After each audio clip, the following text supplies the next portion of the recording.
Hi guys, welcome to our daily encounter.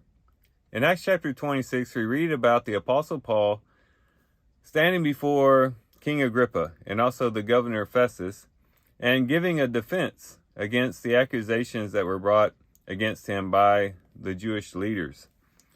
And as we go through and we read this defense that the Apostle Paul gives, we can see that the Apostle Paul had several things going for him that helped him in this defense. As a matter of fact, this speech or this defense that he gives concludes with them basically seeing that he was innocent. In verse 30, it says, "The king stood up, and the governor, and Bernice, and those who were sitting with him, and when they had gone aside, they began talking to one another, saying, 'This man is not doing anything worthy of death or imprisonment.' And Agrippa said to Festus, 'This man might have been set free if he had not appealed to Caesar.'" And so this chapter ends with these very high-ranking officials basically saying that Paul was innocent. And again, it's these various things that Paul had going for him in his life and that he brought out in his defense that helped him in this particular situation. And as we think about these things, we can reflect on our own lives and maybe implement some of these things in our own lives to where when we are, quote unquote, set on trial, it will help us too in those certain circumstances, whether we're standing before a governor or a king or a judge or something like that, or we're just standing before our coworkers or our neighbors or our family members who might try to throw accusations against us. These things can help us to come off better in the end when that happens. And one of the things Paul had going for him was he had a good history. In verses 4 and 5, he talks about how he had spent his time in the youth, from his youth up, from the beginning, spent among his own nation in Jerusalem.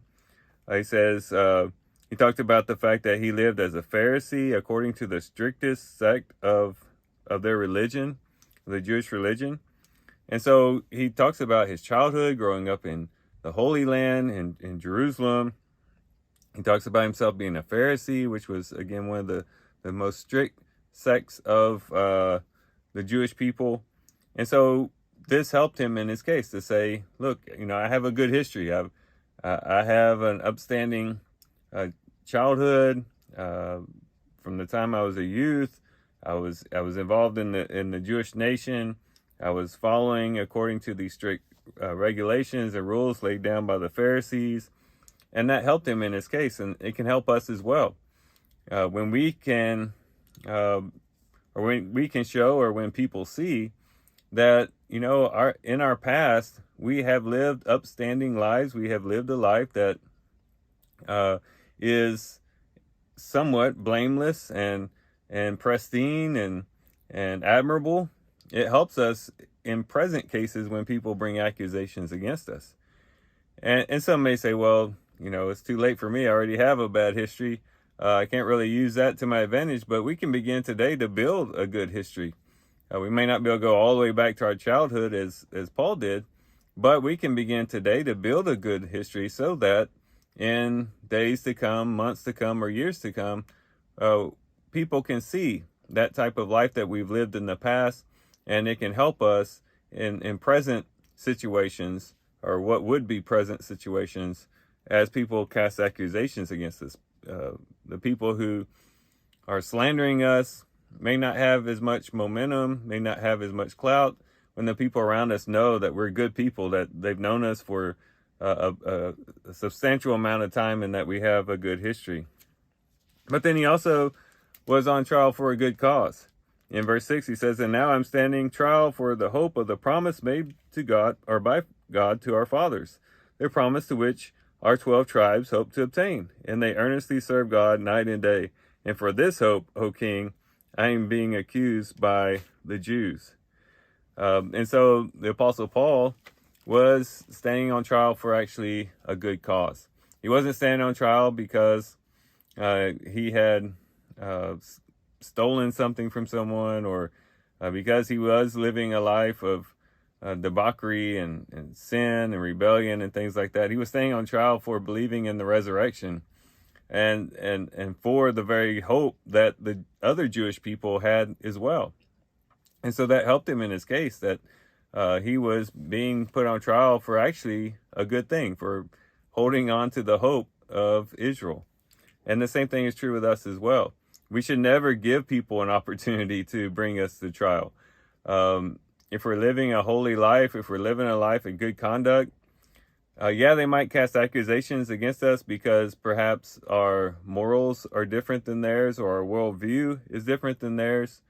But at least if that happens and people do slander us for our worldview or our morals that are against society's morals, that at least we're standing for a good cause. At least we're being put on trial for something good.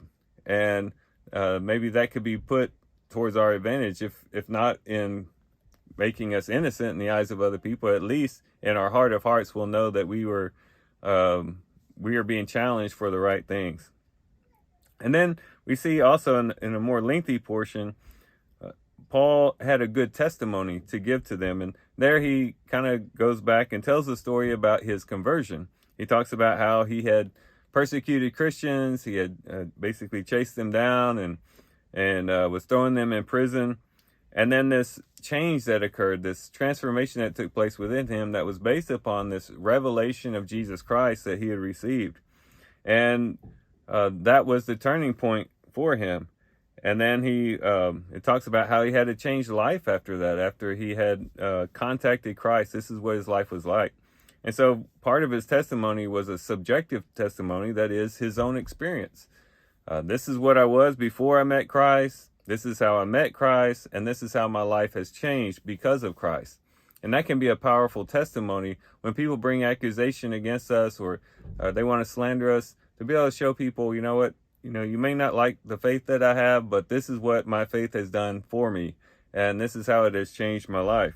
But there's also an objective way in which he gave his testimony as well, because his testimony wasn't just upon subjective experience, but also on objective truth. That's found in verse 22, 23, and 25. In verse 22, he says, "So having obtained help from God, I stand to this day testifying to both small and great, stating nothing but what the prophets and Moses said was going to take place." So this is the objective truth of the scriptures he's bringing up. That the Christ was to suffer, and that by reason of his resurrection from the dead, he would be the first to proclaim light to the Jewish people and to the Gentiles. And that was in the Old Testament, that the Gentiles would also benefit from the work of the Messiah. In verse 25, it says, "But Paul said, I am not," after Festus said that he is out of his mind. In verse 25, Paul said, "I am not out of my mind, most excellent Festus, but I utter words of sober truth." And so he used objective truth as well in his testimony, not only his subjective experience, but the objective truths as well. And when you put all of this together, the fact that the Apostle Paul had a good history, that he was standing up for a good cause, the fact that he had a testimony, a strong testimony that included both his subjective experience and the objective truths that they were based on, this was a rock-solid defense. And in the end, as mentioned before, they had come to the conclusion that Paul was innocent. And they say, had he not appealed to Caesar, he'd be set free right now, because there's just nothing we can find against him. And perhaps we too would also be able to show our innocence if we have these same things in place in our lives. So as we live our lives day to day, even if we're not being attacked right now, even if we're not being quote unquote put on trial now, we should always be living a life that would prepare us for the day in case we ever are quote unquote put on trial, and creating a good history, living a good life, a good blameless life, a life that no one can put down or rebuke or slander, at least not in a truthful way. We need to also be standing up for good causes, even if they do contradict the society around us. And we need to be able to cultivate a good testimony, to be able to tell people exactly what has happened in our lives based upon the faith that we have, but also to ground it in objective truths. If we do that, I think we'll fare better in the day in which we are challenged. So these are some things that we can reflect on as we read Acts chapter 26. And with that, guys, I do thank you for watching the video today. Hope you guys have a great day. Love you guys. God bless.